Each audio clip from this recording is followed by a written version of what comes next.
Hey guys, Mike and Brad here from Office of the CISO, and today we're talking about ChatGPT. ChatGPT. ChatGPT stands for Chat Generative Pre-trained Transform, and I had to read that straight from the wiki because that does not roll off the tongue easily. No, it does not. No. So Brad, who's behind ChatGPT, right? So OpenAI is behind ChatGPT. ChatGPT? Yeah, it's a function of several that OpenAI has several tools that they developed, all based on AI and machine learning. Yeah, they're a brilliant group. Yeah, I mean this isn't the first one because this is like they've been developing various what they call GPTs over the years, and this is just like the beta release, if you will, of their ChatGPT. chatbot. Yeah, Right, because they had another one, right?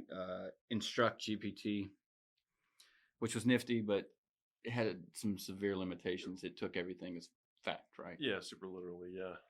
They've also got one that I'm interested in. That's a music generation AI. That's really cool, in my opinion. It works really well. Comes up with basic MIDI files and outputs AI generated music that's pretty decent, honestly. Oh yeah. The AI is going to be that thing that, in my opinion, makes us to where we have to do things like universal basic income.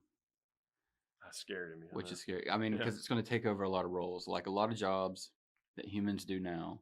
When it's all said and done, it's going to end up being what runs things. Yeah. So, a little bit about OpenAI. If you've been living under a rock, right? Elon Musk. It's a project that Elon Musk helped found or start or is a major part of, and I'm actually thankful for that because he has a lot of the same concerns when it comes to AI as myself and many others, right? Elon thinks that without building in the right rules and constraints, we could very well end up in a Skynet / Terminator / end of world iRobot end of world scenario, right?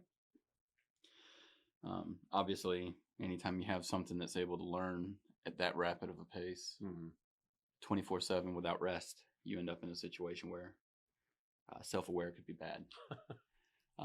Which, funny enough, ChatGPT is only knowledgeable of things from 2020 and earlier, right? Yeah, I think that's about right. Yeah. So it can't read the wiki pages and all the news articles specifically talking about it. Yeah, about itself. Yeah, it doesn't know about itself. Yeah, that's awesome. So yeah, ChatGPT, it is a furthering of Instruct GPT and various other projects. And some of the major features that they did, right, was they took out the ability to have harmful responses. So you don't have people saying, why did World War II start in 2015 or 2020? Because it's not factual. It's able to check that. Whereas Instruct GPT would take that as fact and run with it. Huh. So we asked the question of how do they train it? What the processes were in training ChatGPT. So AI is trained on machine learning, and there are three basic machine learning functions, three basic machine learning methods. Yeah. So there's supervised, unsupervised, and what's the third? Redefined? No, reinforcement. Reinforcement. Like giving a treat to a dog, right? That's how I learned. Yeah, right. It's funny to me that you can train a computer by reinforcing it. I mean, positive. Yeah, it's like that episode of Big Bang Theory, right, where Sheldon's training the Penny to talk in the lower register. Oh, with chocolates. Yeah, and positive clicks. Oh no, I know clicks like actually. I know. Yeah, clicks. That's awesome. So I mean, I know if I do good or do well or however you use that sentence structure, use your grammar. Yeah. I know if you reward me with a good quality shot of tequila, I might do the good deed more often. So which adds to the scariness, right? Artificial intelligence, in my opinion, has been a major letdown until we see something like ChatGPT come out. You're not kidding, dude. Yeah. Because Brad, before we started this, he had the little chat prompt up, and the responses, you think you're talking to a human. There's none of that broken iRobot type stuff where it's not following proper grammar or sentence structure, right? Right. And the only thing that lets you know that you're not talking to a human is how quickly it responds. Right. It's well written and well thought out. Like the responses are well thought out, but they're so fast. That's the only real thing that lets me know I'm not talking to a person on the other end. Yeah, it's only a matter of time before we end up in a situation where they're running all of our fast food joints and all that. Probably, yeah. No, a lot of people, they don't like to think about this because they think that, we're all on equal playing ground from an intelligence standpoint, but the vast majority of our population is not that smart.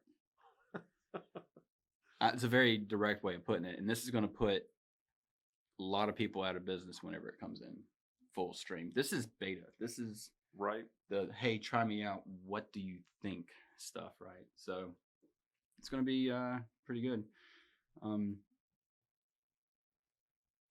The general reaction with it, right? You ask it questions, it provides you feedback and knowledge. There are folks that are having a big fit about this. Yeah. You have what you call knowledge workers, right? And you have people that grow up to be scholars and stuff like that. And there's a concern that it's going to negatively impact folks like that, and it's going to negatively impact just about everybody, right? I think you're right. I mean, so we're wanting to cover positive reactions and then some criticisms in a minute, but I really think you're right. Like the thing that concerns me is those that write for a living. We've seen it with the art AI. Yeah. You tell it, I want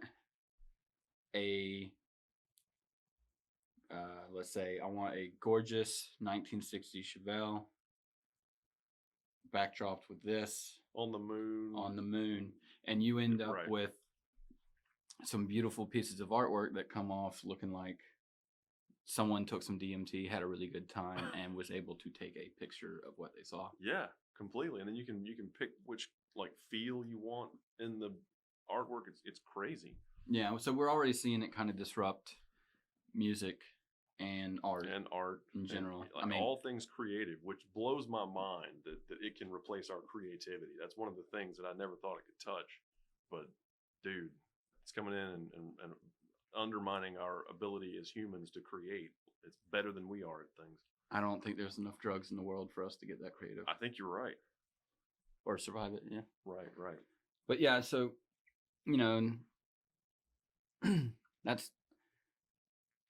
those are things to be considered, is how it's going to displace humans in the regular world and what that causes us to end up doing long term.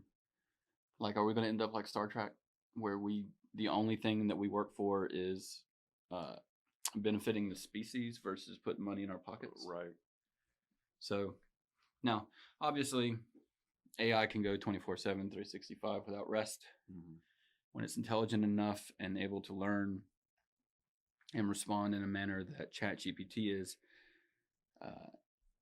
that raises some concerns from a security perspective. Sure does. I mean, so that's what we do all day, right? Information security. And now we have a piece of AI that can write security control definition and policy for you. We've tried. It works. Yeah. And it does a pretty damn good job. Really well, yeah. So, people, Brad, governance, risk, and compliance might get real easy from a documentation standpoint. From a writing perspective, I mean, it's still going to have to learn the environment that we're writing about, but it can certainly take you need a paragraph about something, and you pop, I need a paragraph about X. It'll spit you out a paragraph about X, just like that. Really fast, and probably in a better grammatical structure, probably more concise wording than I could come up with. I mean, half the time I have trouble verbalizing what I'm thinking, much less putting it on paper in a clean manner. Yeah, and this thing does not. So, but what we're talking about now, some of its main features and what is it good for? It's good for writing, of course, but I think one of the things you're saying from a security perspective is going to be great for GRC guys, for documentarians. What else could it be good for from a security perspective? Well, if it's able to learn as rapidly as we think it can, right? Mm-hmm. What's the number one role of a SOC analyst? To look at logs, take events and turn them into triage actionable. it. Yeah. We already have, it's well known. There's a cybersecurity shortage. It's estimated to be like 3.5 million Right. positions that we can't fill by 2025. So if you're able to adapt OpenAI to something that, I'm sorry, not OpenAI. If OpenAI was able to build an AI that is able to be adapted in that manner, then you could have it basically review your central logging system. It could become your level 1 SOC analyst. Yeah, it's doing all the triage for you. It's Right. It'll review, triage, and then of course, I mean, you see this with like Fortinet Gear and a lot of other APIs. They have automation stitches where they automatically act on your behalf. Right. So you could have real-time, accurate human instincts level triage and mitigation of threats. Yeah. I mean, that's SOAR if I've ever. Yeah, that makes SOAR look like peanuts. Right. But then you also end up in a situation where, you could use this power for good. You could also use this power for bad. Certainly. Bad guys could take that same thing, instead of running the same little script on their one PC for 20 days to find a weakness, they can scale this thing and maybe find vulnerabilities we wouldn't normally find, right? So I think that's one of the good things about it only living up to the point of 2020. So any vulnerabilities that existed in your environment back in 2020, it may know about those, and it could certainly enumerate them from Shodan history and things like that, maybe. So it's not going to be up to date on your current vulnerabilities, which is good. But that's eventually got to go away. They're eventually going to turn on the faucet. Yeah. So, and when they turn on the faucet, how do you prevent something that intelligent from doing negatives? You got to have directives or something, right? Well, kind of like Elon was saying, or did you grow up watching like RoboCop and stuff growing up? No, but I know what you're talking about. He had a directive that said he couldn't harm OCP. Which that may be something they have to write into it, but then that gets rid of the benefit for a blue team cyber guy from using it for his own benefit to find his own vulnerabilities. You know what I mean? Well, yeah, and it could be adjustable based on use case, but I think there needs to be an overlaying, however you use that, process that says it can't be used to cause, kind of like iRobot. I can't cause harm either directly or indirectly to a human. Yeah. Otherwise, we're all going to be. We're already targets. We're going to be slaves to it, man. Dude, the bad guys have enough tools on their side. Oh yeah, it's impossible. It's darn near impossible for us to keep up as it is. So we talked about like some positive reactions to it, some negatives. And this is all from news people, and I don't trust half of what they say anyways. I'm not a conspiracy theorist or anything, but they get paid to say what they say. So a lot of people are worried about the vagueness of its quote-unquote facts. Yeah. I mean, that's legit how we answer a lot of assessments, right? You got to be vague. Yeah. But yeah. Audits. That's how we answer audits. Yes. That's how we answer audits. Vague. Assessments, we're brutally honest with ourselves. Yeah. And, I'm in college. Obviously not now. If you're in college and you have to write papers, all of a sudden you have a resource that can really, there's no more, it's not plagiarism at that point. No, someone's it's writing not. it. It's just intellectual theft at that point.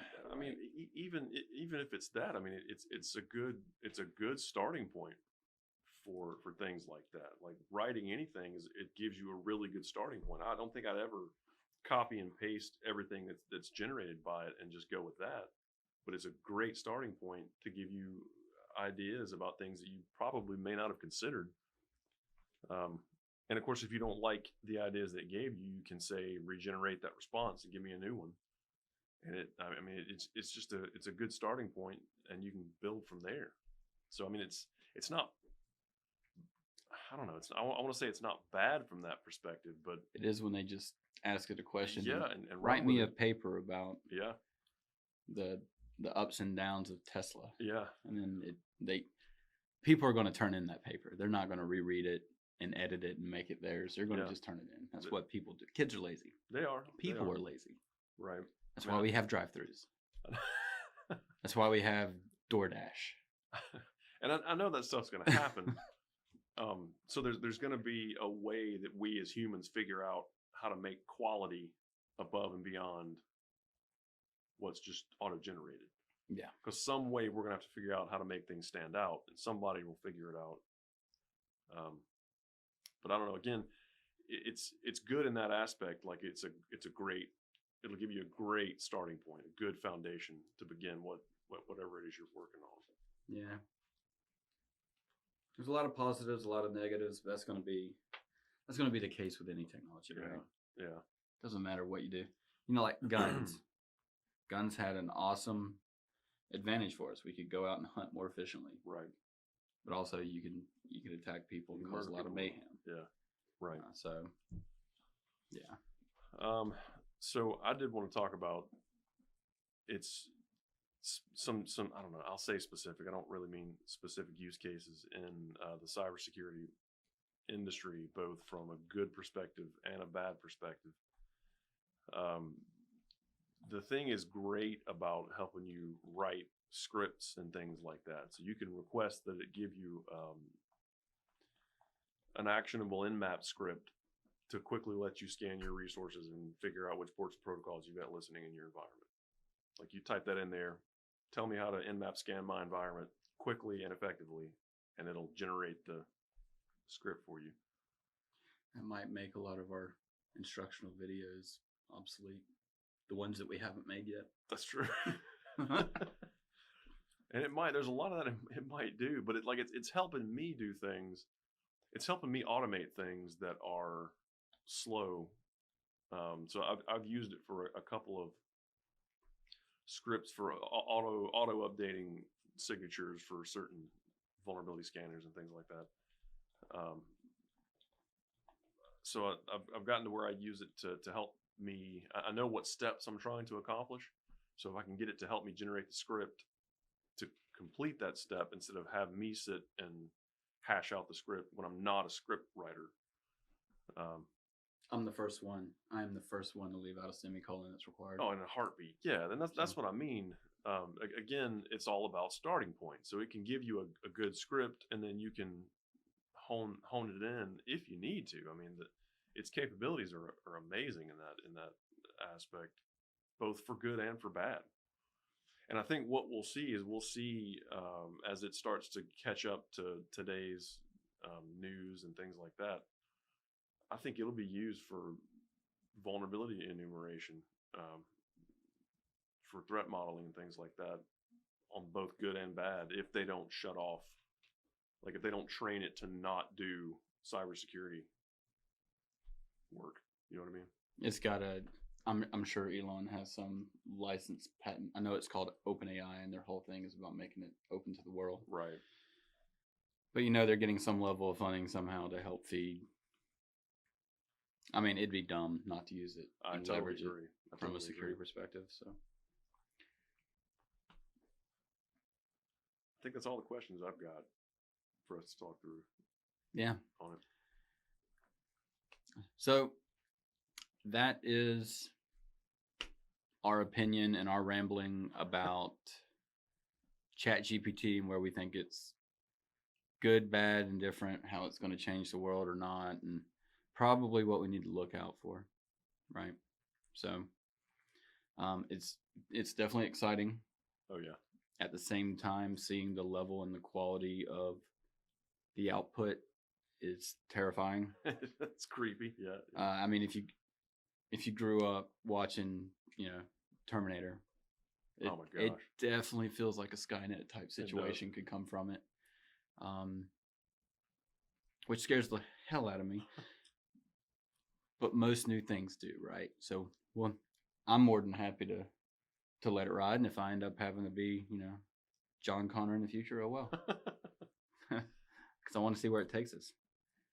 And that's probably going to be our undoing as a species in general, but YOLO, right? Right. So That and global warming. dang, climate change. It's climate change now. Sorry, I forgot. We are currently suffering one of the coldest years in Alabama history. So it's climate change now.